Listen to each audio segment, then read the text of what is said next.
Chapter 33. A small patch of sunlight crept across the single room of the hut. Evelyn, dozing in a chair, felt the warmth of the sun on her face and smiled, unconsciously. Outside, the snow was still deep on the ground, but the sky was a brilliant, cloudless blue in the mid-afternoon. Half asleep, she enjoyed the warmth as it slowly moved across her. Behind closed eyelids, she saw the bright red of the sun's glare. Then, abruptly, the light was blocked and she opened her eyes. Will stood before her, in the attitude that had become familiar to her over the past week.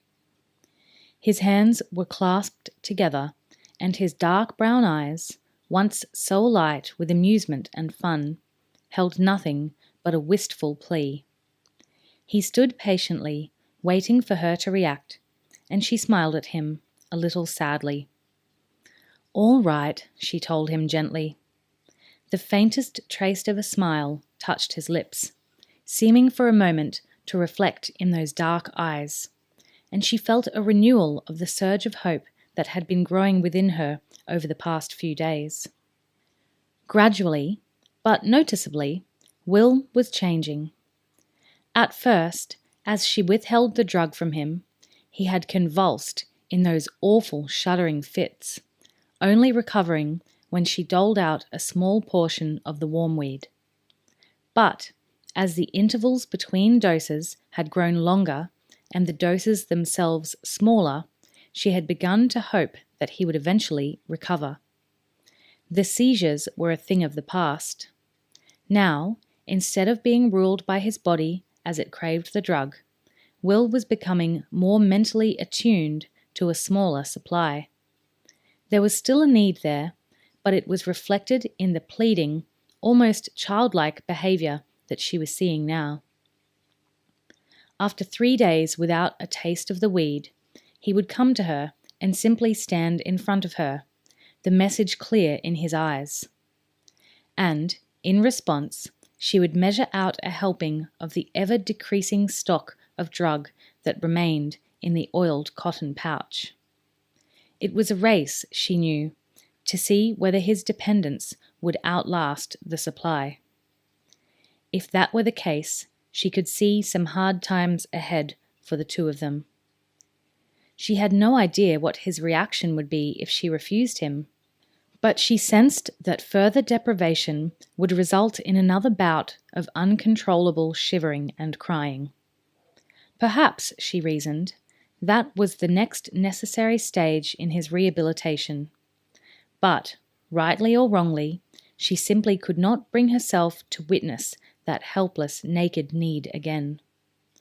Time enough for that when the wormweed finally ran out, she thought. "Stay here," she told him, rising from the wood-framed chair and heading for the door. Again, she saw a dim glint of pleasure in his eyes. It was gone almost as soon as she thought she had seen it. But she told herself that it had really been there, that she wasn't simply seeing what she hoped to see. She kept the supply of wormweed in the stable, behind a loose board on one of the side walls. Initially, she was planning to conceal the oiled cloth pouch in the pile of firewood logs. But then she realized that she would use Will to fetch firewood, and the possibility of his finding the supply of the drug was too awful to contemplate. She had no clear idea what would happen to him if he took an excessively large dose. At the least, she reasoned, his dependence would soar once again to a new level. And there might possibly be more permanent side effects as well, even fatal ones. What she did know was that if Will found the wormweed and used it all in one massive binge, she would face weeks of the convulsions and shuddering fits that had seized him when he had been deprived of the drug before. She wondered if his dulled mind could process the fact that she always left the cabin and returned with the weed, whether he was capable of putting together a cause and effect sequence and reasoning that the weed must be kept somewhere outside the cabin. She wasn't sure, But in any event, she took no risk, taking great care to check that he hadn't followed her when she took the pouch from the small concealed space in the timber wall. She looked carefully over her shoulder as she entered the stable, and the pony looked up and snorted a greeting to her. But there was no sign that Will was showing any interest in her movements. Apparently, he was content to wait where he was, knowing that she would shortly return with the drug that he craved. How this happened, or where she found it, didn't seem to be questions that concerned him. They were abstractions, and he dealt only in absolute facts these days. She measured a minute amount of the dried weed into the palm of her hand, rewrapped the remaining supply, and replaced it behind the loose board.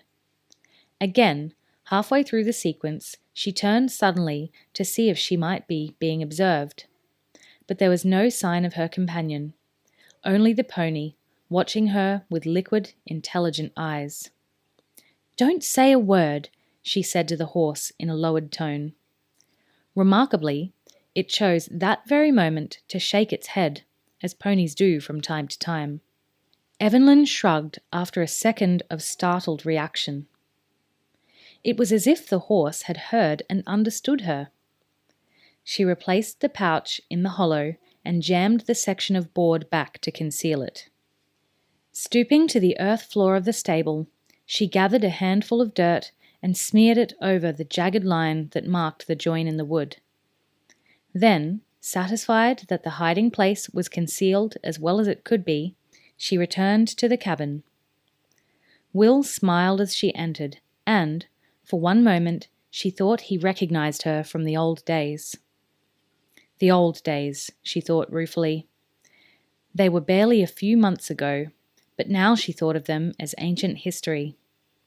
Then she realized that his gaze was riveted on her clenched right hand. The smile was for the drug, not for her. Still, it was a beginning, she thought. She held out the clenched hand, and he eagerly stepped forward, cupping both his hands beneath hers, anxious that not a grain should be spilt. She allowed the grey-green herb to trickle into his hands, watching his face as his eyes followed the thin stream of the drug.